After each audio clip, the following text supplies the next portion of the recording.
इस एपिसोड की शुरुआत में चांसलर को दिखाया जाता है, जो कि हमारे उस बंदे से पूछती हैं क्या ये सब उसी कारण हो रहा है कि जो कि हमारे एकेडमी के अंदर वो जो डिमोनिक बीस्ट का इंसिडेंट हुआ था। और तभी वो बंदा बोलता है कि हाँ तुम सही कह रहे हो, एक एक रीज़न यह भी है, लेकिन एक और रीज़न है कि जो एलिफेंट एकेडमी का कोई प्रीस्ट है वह भी इसमें मिला हुआ था, इसी कारण ये सब हमें करना पड़ रहा है। और साथ ही में वो बंदा बोलता है कि हमारे कई हाई ऑफिसर्स भी इसके बारे में बहुत ही ज़्यादा चिंतित हैं। तभी जो चांसलर होती हैं उससे बोलती हैं क्या ये सभी कंडीशन साइंटिस्ट के लिए कुछ ज़्यादा ही वर्स यानी कि खतरनाक नहीं हो जाएंगी। और चांसलर बोलती तुम्हें पता भी है कि यह एक जाल है, फिर भी तुम इसमें आ रहे हो। तभी वो बंदा बोलता है कि वह बिल्कुल भी नहीं, यह हमारे लिए एक बेटर अपॉर्चुनिटी हो सकती है। तभी वो बंदा बोलता है अगर वह सच में एक ट्रू एम्पायर की साइंटिस्ट है तो उसे सब बहुत ही ज़्यादा करेजियस और सेंस ऑफ जस्टिस होने की बहुत ही ज़्यादा न्याय करने वाली होनी चाहिए, ताकि वो वहाँ जा सके जहाँ सबसे ज़्यादा डार्क और ईविल्स रहते हैं। साथ ही वो बंदा चांसलर से ये बोलता है कि मैं होप करता हूँ कि साइंटिस्ट को एलिफेंट एकेडमी यहाँ रहने के दौरान ज़रूर कोई ना कोई काम ज़रूर देगी। तभी जो चांसलर होती हैं वो बोलती हैं कि वैसे भी हमारी एलिफेंट एकेडमी इस समय मिड टर्म एग्जाम के से गुजर रही है, तो मुझे होप है कि वह इस ट्रेनिंग में स्टूडेंट्स की हेल्प करेगी। तभी वो बंदा हमारे चांसलर से पूछता है तुम्हारा कहने का मतलब क्या है। तभी वो बंदा बोलता है मैं साइंटिस्ट की और डिटेल्स एक लेटर में लिखकर तुम्हें भेज दूंगा।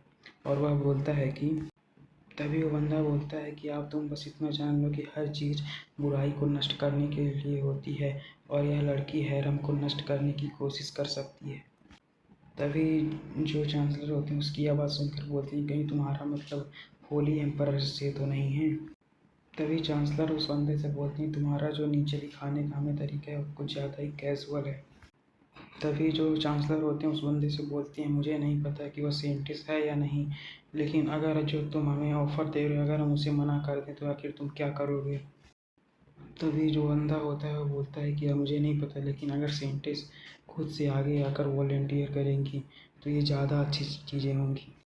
तभी वो बंदा वहाँ से जाते हुए बोलता है मुझे यकीन है कि साइंटिस्ट आपके लिए बहुत ही ज़्यादा मददगार साबित होंगी।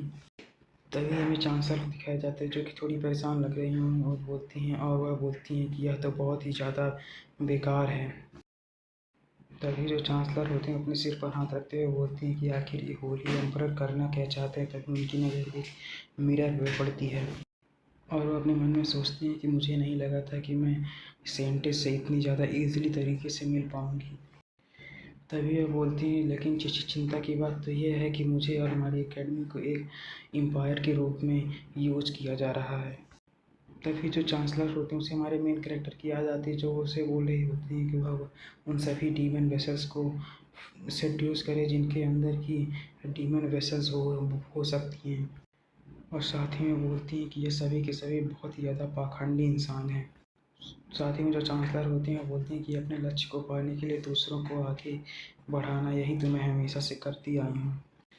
इसके बाद हमें यूरिया को दिखाया जाता है जो कि कहीं पर अपना कुछ काम कर रही होती है। तभी ये सोचती है कि आखिर ये इस बार इतना ज़्यादा टाइम क्यों ले रहा है, इतनी समय तो ये आ जाता था। और यहाँ पे हमें यूरिया को दिखाया जाता है जो कि हमारे मेन कैरेक्टर के बारे में ऐसा सोच रही होती है। और साथ ही में सोचती है मुझे याद है कि वह हमेशा इस टाइम पे तो आ ही जाता था। इसके बाद यूरिया को हमारे मेन कैरेक्टर के साथ बिताए हुए कुछ पल याद आते हैं जहाँ पर हमारा मेन कैरेक्टर बोलता है कि लगता है मेरा डिफेंस आज थोड़ा सा मजबूत हो चुका है। इससे हमें पता लगता है कि हमारा मेन कैरेक्टर रोज़ यूरिया के पास ट्रेनिंग करने के लिए आता था। इसके बाद में पिछले सीन दिखाया जाता है कि हमारा मेन कैरेक्टर बोलता होगा कि बेहतर होगा कि तुम मेरे लिए इंतज़ार करो। तभी हमारा मेन कैरेक्टर जाते हुए बोलता है कि आखिर में जब अगली बार आऊँ तो तुम्हारे लिए क्या लाऊँ, स्टिक या डोनट्स। साथ ही में यूरिया सोच रही होती है कि उसे अपने साथ खाना ले जाने की ज़रूरत नहीं है, वही बस आ जाए मेरे लिए यही काफ़ी है।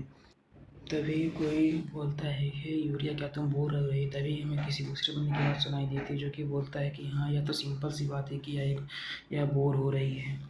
साथ ही में यूरिया को वहाँ पर अपने कुछ फ्लैशबैक्स आने लगते हैं जहाँ पर कोई बंदा भाग रहा होता है कि तुम एलिफेंट एकेडमी के साइड में रहते हो और तुमने अपने एम्पायर को धोखा दिया है। और तभी उस बंदे की आवाज़ सुनाई जो कि बोलता है कि क्या तुम इस शॉट को लेकर वहाँ से भागे थे तो क्या तुमने अपने संकल्प को रिसॉल्व नहीं किया था।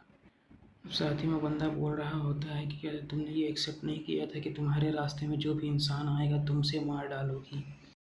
तभी बंदा बोलता है कि मुझे लगा था कि तुम इस चीज़ को हैंडल कर लोगे, लेकिन यह वह जीवन है जिसे तुमने कष्ट लाइफ चुना है।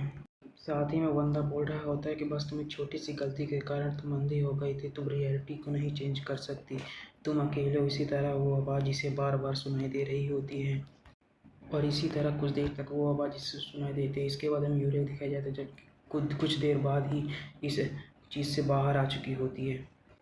तो तभी वो बंदा उससे बोलता है कि तुम वैसे ही हमेशा अकेले रहेगी जैसे कि तुम अभी हो, इस खाली जंगल में तुम बिल्कुल ही अकेली हो। और वह बंदा बोलता है कि आखिर फिर तुम बताओ क्या तुम्हारे पास कौन आएगा और तुम्हें कौन ढूंढेगा। और तभी वो बंदा बोलता है कि तुम वो हो जो कि किसी दूसरे से मदद भी नहीं मांग सकते, तुम बताओ तुम क्या कर सकती हो। इसी तरह वो कुछ बोलता रहता है। तभी हमें वीडियो दिखाया जाता है वो उसकी बात सुनकर उसे वो रोने लगती है। तभी वहाँ पे हमें किसी की आवाज़ सुनाई देती है जो कि वीडियो से बोलता है कि आखिर तुम रो क्यों रहे, क्या मेरे यहाँ से चाहते कुछ यहाँ पर हुआ था क्या। और वह बोलता है वैसे मैंने जिन कुकीज़ को लाने का वादा किया था वह वहाँ पे नहीं थी। और हमें दिखाया जाता है कोई और नहीं बल्कि हमारा मेन कैरेक्टर दाऊद होता है, जिसे देख कर यूरिया बहुत ही ज़्यादा खुश हो जाती है और हमारे मेन कैरेक्टर की ओर भागने लगती है। और यहीं पे हमारा एपिसोड खत्म हो जाता है। अगर वीडियो अच्छी लगे तो लाइक कमेंट सब्सक्राइब जरूर करें और अगले वीडियो के लिए वेट करें। Thanks for watching.